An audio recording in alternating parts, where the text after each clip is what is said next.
Back in the 1990s, there was a real trend in the UK for people to go for high-powered Class AB amplifiers. It wasn't like solid-state amplifiers weren't the norm. Most people had long ago switched from valve amplifiers with low power, driving high-sensitivity speakers, although there is something quite magical about that combination if you get it right, which means that it's never really gone away.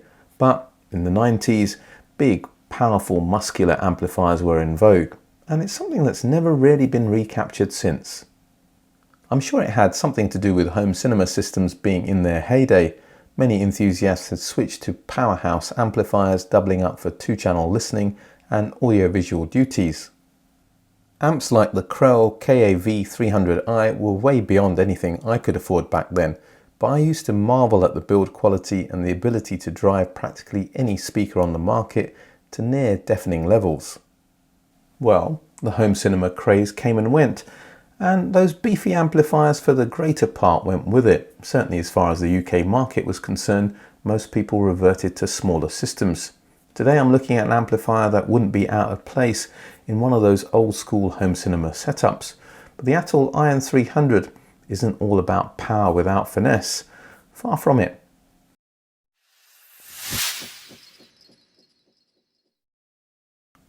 Designed and built in France, the Atoll IN300 integrated amplifier retails for £2,995 in a black or silver finish.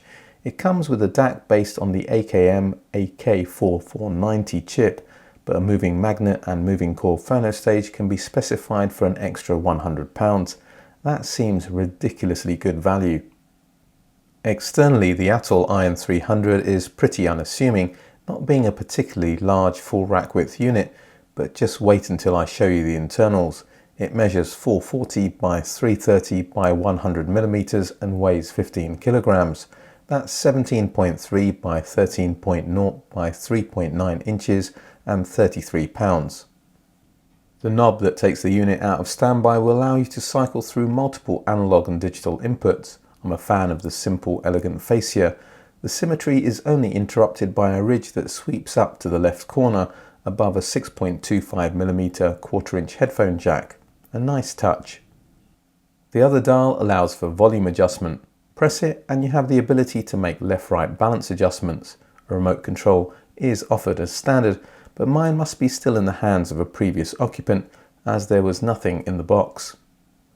One glance at the rear and you'll observe a comprehensive array of inputs. The speaker binding posts deserve a special mention for being of premium quality.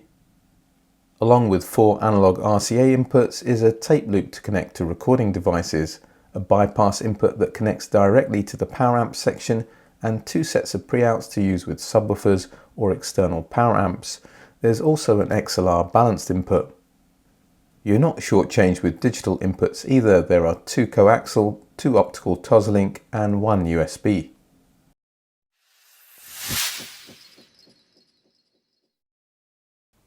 Here are the internals, and what we have are 2 large toroidal transformers. Each one's rated at 440 VA. Now normally I'd expect to see one of these on an amplifier in this class. To find 2 is pretty much unheard of, so that's close to a kilowatt of input power, 880 VA to be precise. There are the power supply filter caps, of which there are 12, each one's rated at 6,800 microfarads. So that's 40,800 microfarads per side, 81,600 in total. The filter capacitance, again, a lot more than what you typically find. They're branded Atoll, but they're made for them by an OEM. Effectively, they're custom caps designed to Atoll spec. Now, if I just zoom out for a second, you'll see how much of this amplifier is actually dedicated to the power supply. It is true dual mono architecture, separate power amplifier sections on the left and right, fed with separate power supplies, right back to separate transformers.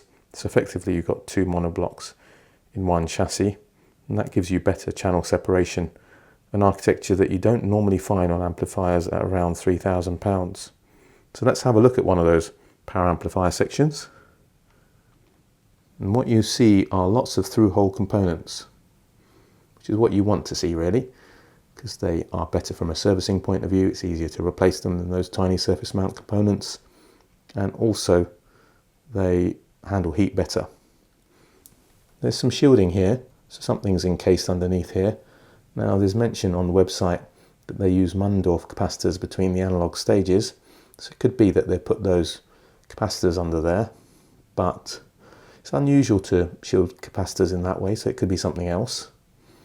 And they may have shielded whatever's under there because it's close to the power supply, and because it's such a large power supply they were concerned about noise leaking through. Here are the output devices mounted to the heat sinks, of which there are 6 MOSFETs. Again, more transistors than you typically tend to find. Normally in this class of amplifier you find a maximum of 4. MOSFETs do have a warmer sound than typical bipolar junction transistors, BJTs, but there are some BJTs here as well, if I can point them out. So there's one here, second one there, third one there, and the fourth one there. And they're providing gain on the input stage, effectively what you would get from a preamplifier. There is an input section, but just before I show you that, let me just show you the other power amplifier module so you can see it's the same. 6 MOSFETs, and that's why this amplifier can generate quite a bit of power. 150 watts rating into 8 ohms and 260 watts into 4 ohms, and that's because it's got plenty of output devices fed by a monster power supply. There's some components here which are to do with the input stage and the input switching relays, which you can't really see because they're underneath that board. If I can get the angle right, maybe you can see them. Yeah, just there. So that's part of the input section. And that is the digital board, the DAC board effectively. And you have an XMOS chip here, which deals with a USB interface. And between these 2 red capacitors is the AKM AK4490 DAC chip that this DAC is obviously based around. Very impressive architecture for an amplifier at this price.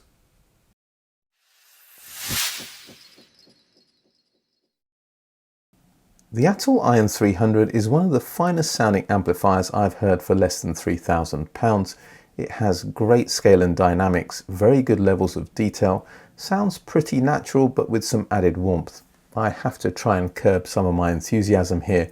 It's the kind of sound that very much plays to my preferences, so let me try and be as objective as I possibly can.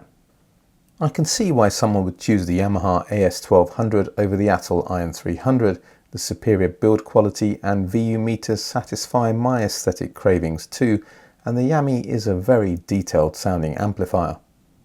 Cool, analytical, yeah, those are adjectives that I can use to describe the sound, but is the Yamaha more resolving of detail than the Atoll? Well, it went back too long ago for me to make that precise a comparison, but I can say this. The AS1200 draws your attention to information in the recordings in a more obvious way. I'm sure most of that is down to its drier tonality. To balance warm speakers, I would be choosing the Yamaha, but with neutral speakers and definitely with cooler speakers, it's the Atoll IN300 that gets my vote. It isn't as tonally rich as the Sugden A21 Signature that I reviewed some time ago, but it's heading in that direction. The mid-range is smooth, even though it doesn't have quite the liquidity of the classic British Class A amplifier. A wide and deep soundstage is a hallmark of the Sugden, but the Atoll has that too. Now, where the IN300 is obviously superior to the A21 Signature is in bass control, and you can chalk that down to 150 watts per channel fed by a monster power supply. That's not something that you're going to get from a Class A amplifier with 23 watts per channel. As for my 2 reference amplifiers below £2,000, neither measure up to the Atoll IN300, nor should they, as both the Exposure 2510 and the Wilsonton R8, even with upgraded PS Vane T2 series tubes, retail for around half the price of the IN300. In some ways, the Atoll combines the best traits of those 2 amplifiers. It has the detail and refinement of the Exposure, the scale, dynamics and harmonic saturation of the Wilsonton. But what you really gain by stepping up a level in price is greater bass control, and yet again, you can attribute that to having a lot more power. The most interesting and relevant comparison though is with my Hegel H190. It's similarly priced to the Atoll IN300, has an internal DAC and the same specified power into 8 ohms, 150 watts per channel. I'm going to interrupt this review to deal with something that's been bugging me for a while. I reviewed the Hegel H190 early on in my reviewer's journey, and at the time I was convinced that some more purist amplifier was simply going to outperform it. Some 2.5 years later, that has not turned out to be the case. The H190 has not only shown itself to be overall the best sounding amplifier I've heard for the money, it's also been the most consistent performer with all the speakers that I've reviewed out of all the amplifiers in my arsenal. Now, I've had this out with Hegel. I've had lengthy discussions with the UK distributor, even mentioned it to Anders, who's the head of sales and marketing at Hegel, that the DAC and stringing board should be optional, because I know there's a number of people who overlook it, thinking by going for a more purist amplifier they'll get better performance.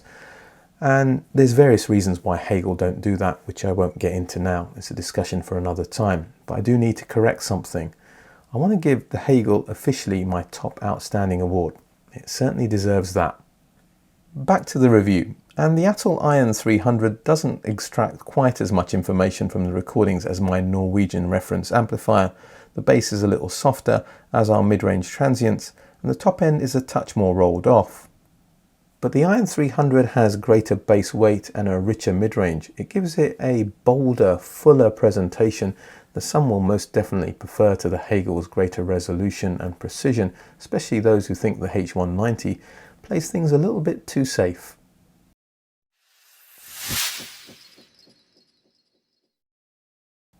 I want to talk about the quality of the internal DAC. It is excellent and perfectly suited to the task, but I'm not saying that you can't do better. I hooked up my Denafrips Venus 2 and the soundstage opened up, especially in terms of depth. There were more subtleties in timbre, and the placement of performers in recordings had better tangibility. Denafrips DACs aren't really the right choice for this amplifier. As good as they are, the tonal balance is better with something that's a little bit crisper and with more treble energy, and that's exactly what the internal AK4490 bass DAC provides. My advice is, if you have this amplifier, you're getting it, and you're thinking about getting an external DAC, to spend the money elsewhere in your system. As for speaker pairings, it worked well with all the speakers that I hooked up.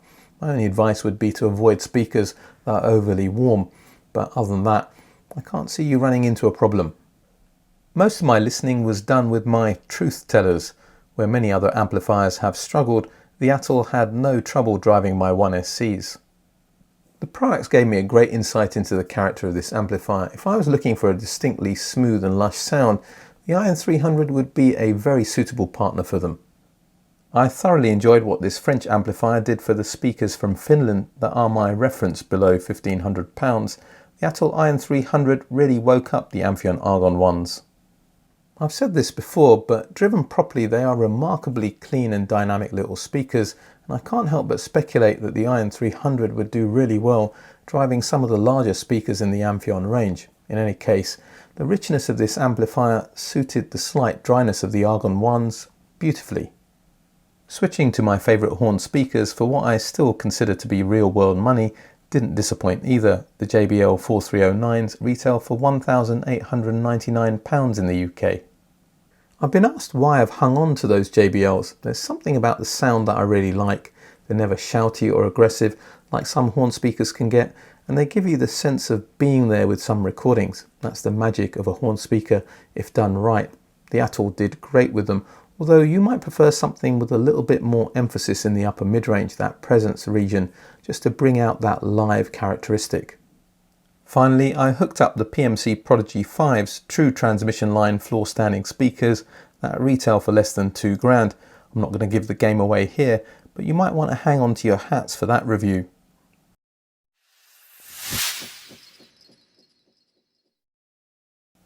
The Atoll IN300 is a powerful beast, a throwback to the 90s when muscle amps ruled the world of hi-fi-dom. Take the lid off and you'll quickly realise that this is not just about brute force, there's real quality in the design architecture. You certainly get a lot for your money, an amplifier that will drive almost any speaker on the market, an excellent internal DAC, loads of connections, and then there's the sound. It's big, dynamic, rich, and all delivered with very good levels of detail. Yeah, the Hegel H190 is more resolving, more precise, less coloured, but it's also more polite. I can absolutely understand why someone would choose the Atoll over the Hegel, trading some detail and control for boldness and richness. The Atoll IN300 gets a very, very highly recommended from this channel. My question for today is, how do you get the audio out of your audiovisual equipment? Are you still relying on TV speakers? Maybe you've got your 2-channel system connected to it, or maybe you've got one of those 5.1 home cinema systems, or even more. The sky seems to be the limit these days. Please let me know in the comment section. All that remains for me to say is, if you like what I'm doing with this channel, you want to see it grow, and assuming you haven't done so already, please like, share, subscribe, hit the bell notification. You may want to check me out on Patreon. There's a couple of consultancy tiers you can access there if you think I can help you on your audiophile journey. Also, check out the ABA Club on Patreon for some great ways to interact with me and fellow Patreons. But for today, for now, a British audiophile, signing off.